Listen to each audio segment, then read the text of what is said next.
That night series explained. इससे पहले अगर आपने चैनल को सब्सक्राइब नहीं किया तो लाजमी से सब्सक्राइब कर लेना। हम चलिए दैट नाइट सीजन 1 के एंडिंग के बारे में बात करते हैं। स्टोरी के एंड में हमें दिखाया जाता है कि एनी कोर्ट में अपना स्टेटमेंट देने वाली होती है। ये केस उसकी माँ एलिना के खिलाफ चल रहा होता है, जिससे उसके फादर विल के कत्ल का इल्जाम है। ये ट्रायल डोमिनेशन रिपब्लिक में चल रहा होता है। कुछ साल पहले की बात है। तीन बहनें इलिना, पॉली और कैरिस और पोलिया की वाइफ लूसिया वेकेशन के लिए पोर्टना कैना गई थी। वहां इलिना का रिलेशन विल के साथ बन गया और वो प्रेग्नेंट हो गई। उस ट्रिप के बाद सबकी लाइफ अलग अलग डायरेक्शन में चली गई। क्रिस वहां रुक गई और अपने घर पाम्पलोना वापस नहीं गई। दूसरी तरफ पोलिया और लूसिया को अपने रिलेशनशिप के बारे में ज्यादा क्लियर समझ आ गया। कुछ साल बाद सब लोग दोबारा पोर्टना कैना में मिले। इस बार उनका प्लान था कि क्रिस अपने कंट्री वापस आ जाए और अपने फादर जेवियर की वेंटेनरी क्लिनिक चलाने में मदद करे, क्योंकि क्लिनिक अच्छा नहीं चल रहा था। लेकिन इसी वक्त एक बड़ा प्रॉब्लम खड़ा हो गया। विल ने एलिना को अकेला पकड़ लिया और उसे दो ऑप्शन दिए, या तो एना की कस्टडी शेयर करे या फिर उसे पैसे दे। एलिना के पास इतने पैसे नहीं होते, इसलिए उसने एक खतरनाक फैसला लिया। उसने विल को एक सुनसान जगह ले जाकर उसका कत्ल कर दिया। उसके बाद पोलिया और क्रिस ने भी उसकी मदद की और सब मिलकर इस मर्डर को छुपा दिया। फिर वो सब पाम्पलोना वापस चले गए। लेकिन प्रॉब्लम ये थी कि विल एक पुलिस ऑफिसर था। जब वो गायब हुआ तो पुलिस ने इन्वेस्टिगेशन शुरू कर दी और एलिना के नाम पर लूट आउट नोटिस भी निकाल दिया गया। आखिर में क्रिस ने सच बोलने का फैसला किया। उसने एलिना को पुलिस के हवाले कर दिया ताकि उसे डोमिनिशन रिपब्लिक ले जाकर जेल भेजा जा सके। क्रिस का मानना था कि सच बोलना ही सही है, चाहे वो अपनी बहन के खिलाफ ही क्यों ना हो। अब प्रेजेंट टाइम में एना बड़ी हो चुकी होती है। वो सब एविडेंस, न्यूज रिपोर्ट्स और रिकॉर्डिंग्स देख रही होती है और समझने की कोशिश करती है कि असल में उस रात क्या हुआ था। लेकिन क्या एनी पूरा सच पता चल पाता है या नहीं,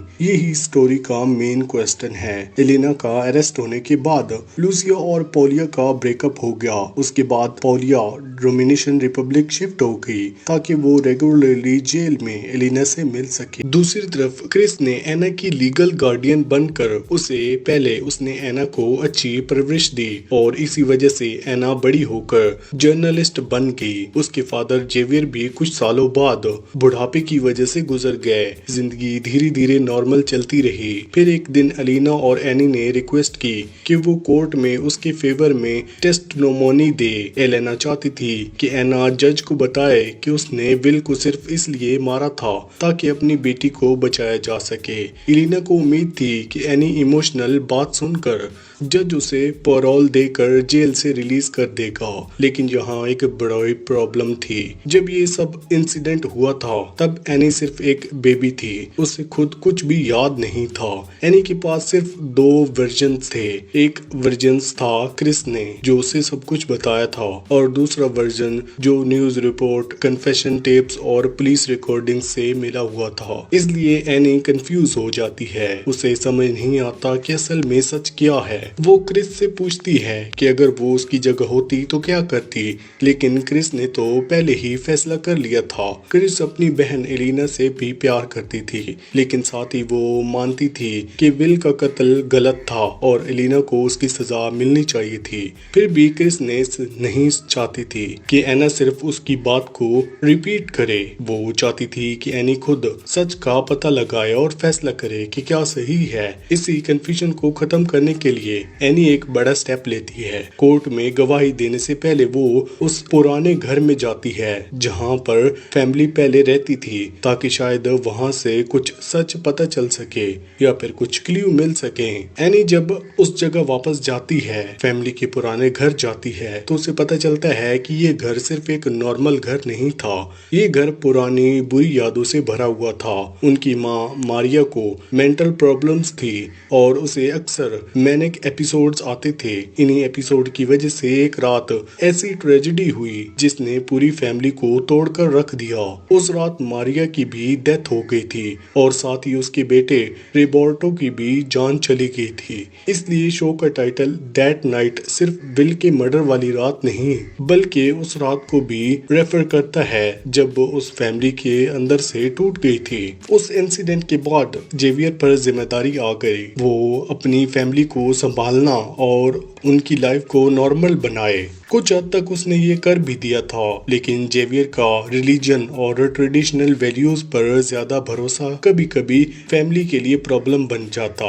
इस टॉक्सिक एनवायरनमेंट का असर उसकी बेटियों पर भी पैदा हुआ और सबकी पर्सनालिटी में अलग अलग प्रॉब्लम्स डेवलप हो गई। क्रिस जब जेवियर से दूर चली गई तो उसे ज्यादा फ्रीडम मिली और वो थोड़ी ज्यादा मेच्योर बन गई, लेकिन एलिना और पौला उस एनवायरनमेंट में ही रहती रही, जिसकी वजह से उनकी सोच पर उसका गहरा असर पड़ा। एनी जब अपनी माँ के बचपन और अपब्रिंगिंग के बारे में सोचती थी तो वो ये समझने की कोशिश करती थी कि एलिना ने विल को क्यों मारा। क्या वो सिर्फ अपनी बेटी एनी की कस्टडी बचाने के लिए इतना बड़ा क्राइम कर सकती थी? एनी कोशिश करती है कि अपनी माँ नानी मारिया को ट्रॉमा और एलिना के मर्डर के फैसले को बीच कोई लीगल कनेक्शन समझ सके, लेकिन ये समझना उसके खिलाफ काफी मुश्किल होता है। फिर भी एनी यहाँ रुकती नहीं।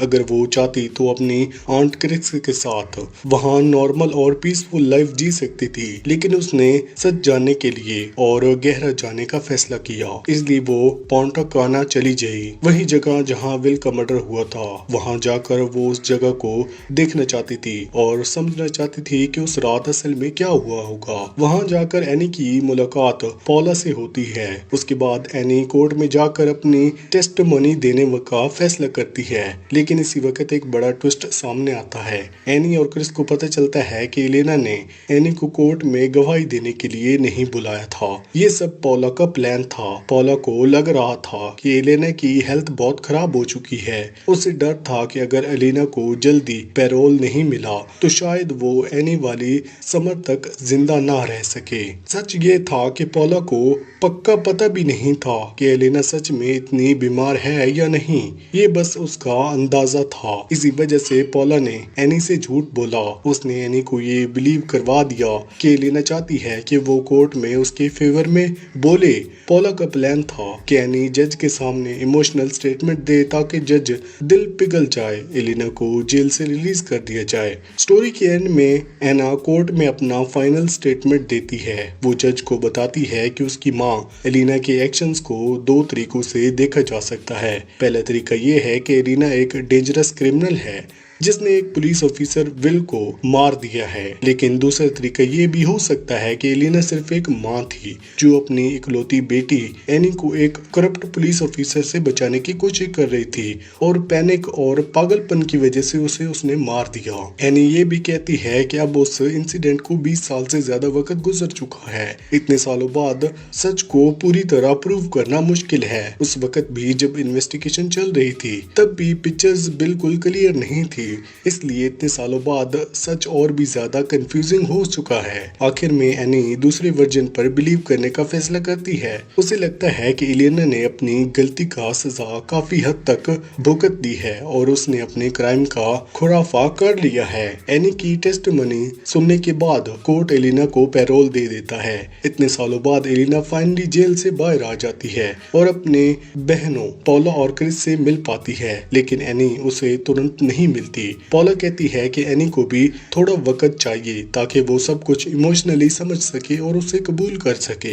इसलिए जब वो उस घर वापस जाती हैं तब एना वापस उस जगह चली जाती है और अपनी जर्नलिस्ट वाली जॉब दोबारा शुरू कर देती है। अब सबसे बड़ा सवाल ये है, क्या एनी ने एलेना को फ्री करवाया या फिर नहीं? सच कहें तो इस स्टोरी सही और गलत का फैसला करना बहुत मुश्किल है, क्योंकि हमें कभी भी पूरा सच्चाई नहीं पता चलता।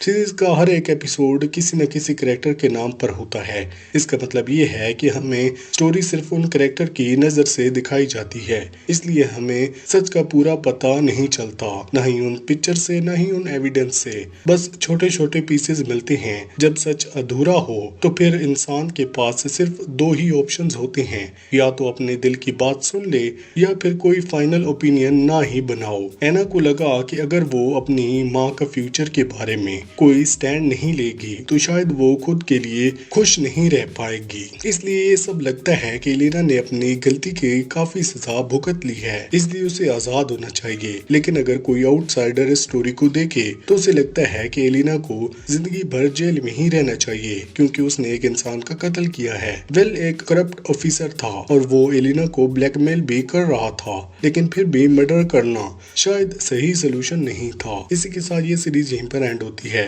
आपको कौन सी मूवी या फिर वेब सीरीज का एक्सप्लेनेशन चाहिए हमें कमेंट सेक्शन में जरूर बताना। वीडियो चली गई तो वीडियो को लाइक करके चैनल को सब्सक्राइब लाजमी करना। Thanks for watching.